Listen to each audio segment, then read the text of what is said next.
Buat kalian yang mungkin sedang cari laptop untuk bekerja atau mungkin untuk bisnis, ini ada satu alternatif laptop yang bisa kalian pertimbangkan. Seperti apa detailnya? Let's check it out.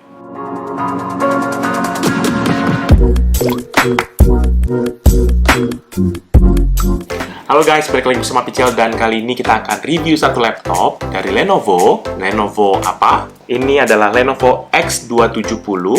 Ini merupakan laptop review yang datang untuk bisa kita review, dan ini mostly ditujukan untuk para pekerja atau mungkin para businessman yang membutuhkan laptop yang kecil, compact, namun dengan performa yang tinggi. Namun sebelum kita menonton videonya lebih lanjut, jangan lupa untuk subscribe dulu. Ayo, subscribe dulu. Dan buat kalian yang membutuhkan laptop untuk bekerja, kadang suatu prioritas yang dibutuhkan adalah performa yang tinggi, dan kemudian yang kedua biasanya adalah baterai yang bisa tahan seharian. Dan untuk tipe yang datang ke kita ini merupakan tipe mid to high, ya dimana beberapa speknya mungkin tidak spek yang tertinggi yang ditawarkan Lenovo, namun untuk beberapa internalnya ini merupakan opsi tertinggi yang ditawarkan oleh Lenovo. Jadi ThinkPad X270 ini pembaruan dari seri-seri sebelumnya. Sebelum X270 ini adalah X260, 250, 240, dan seterusnya. Dan memang ada beberapa pembaruan-pembaruan, namun kalau untuk dari X240 ke 270 mayoritas hanya bagian internal yang berubah. Jadi untuk X270 yang kita punya saat ini dipersenjatai dengan Intel Core i7 generasi ke-7, yaitu yang 7500U. Ya, 7500U ini berarti untuk yang berdaya rendah, ya, jadi tidak seboros dari prosesor mobile biasanya. Jadi ini yang satu step di bawahnya lagi. Memang secara performa tidak sekencang kalau yang mobile biasa karena ini yang ultra low voltage.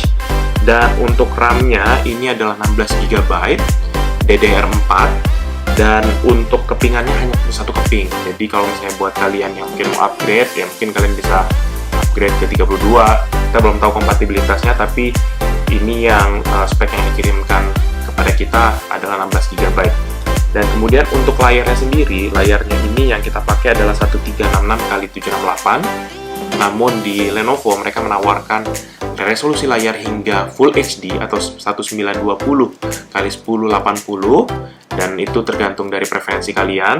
Namun kalau bagi saya pribadi, untuk layar di laptop sebesar 12,5 inci seperti ini, resolusi 1366x768 sudah cukup untuk bisa saya pergunakan, karena kalau Full HD nanti akan lebih kecil-kecil ya, walaupun kita bisa pakai scaling sih untuk naikin icon size-nya ataupun font-fontnya. Untuk VGA-nya ini masih menggunakan Intel Integrated 620. Jadi buat kalian yang mungkin mau main game, ini sepertinya tidak direkomendasikan karena memang ini tujuannya bukan untuk main game, tapi untuk business use atau mungkin buat kalian yang lebih mempergunakan tenaga prosesor lebih banyak, contohnya Excel spreadsheet, atau misalnya kalian rendering hal-hal kecil. Mungkin hal ini masih bisa kalian pertimbangkan menggunakan laptop ini. Dan untuk secara storage, laptop ini secara konfigurasi kami pasangkan dengan 512 Samsung M-SATA. Jadi ini kita pakai untuk bisa fully boot dengan PCIe Express-nya itu dengan M-SATA-nya.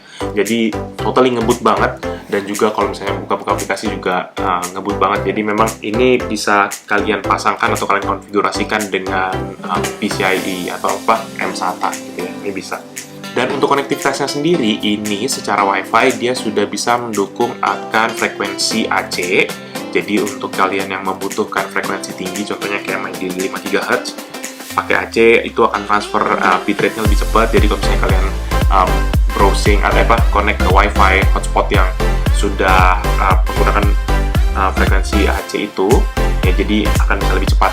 Dan kemudian untuk Bluetooth-nya, Bluetooth dia sudah teknologi yang 4.1, jadi memang udah lebih cepat transfer speed-nya dibandingin Bluetooth generasi ketiga atau generasi 4.0.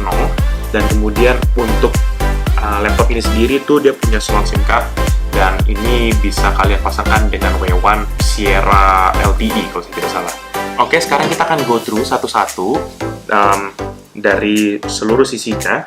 Jadi kalau untuk di bagian layar, tadi udah seperti saya bilang, ini layarnya 12,5 inci, dan resolusi yang kita pakai saat ini 1366x768. Dan kemudian untuk keyboardnya ini menggunakan keyboard chiclet. Ya, jadi buat kalian yang mungkin para die-hard fans dari IBM, karena Lenovo ini secara software, tapi secara fisiknya tetap begini, ya kurang aja gitu. Oke. Kemudian kita akan lihat satu-satu dari pinggir sebelah sisi kiri dari laptopnya. Jadi di sini ada port untuk chargernya. Jadi ini port chargernya itu adalah proprietary punya si Lenovo. Terus kemudian ini ada exhaust fan-nya. Ya, jadi kalau misalnya lagi kerja banyak nih biasanya agak panas dari sini. Terus kemudian ini dari USB Type-C. Ya memang pembaruan dari Lenovo sebelumnya kayak X260, 250. Mayoritas dia hanya berubah port-portnya di sini. Jadi ini udah mendukung USB Type-C. Terus kemudian ini ada HDMI.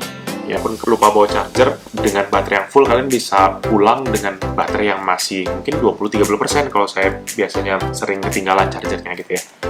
Jadi laptop ini memang ditujukan untuk para pekerja bisnis dan juga para yang membutuhkan laptop-laptop compact.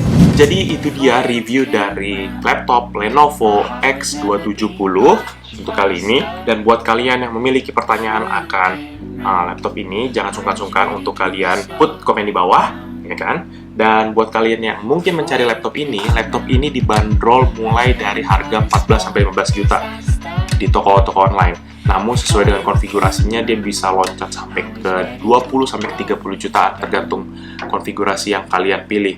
Namun untuk harga segitu sih memang beberapa dari kalian mungkin ada opsi-opsi lain. Contohnya kalian mungkin ngambil MacBook Pro ya mungkin 20 jutaan, atau mungkin ada beberapa kayak Asus ZenBook-nya dengan ultranya mereka, atau mungkin dengan ya laptop Dell.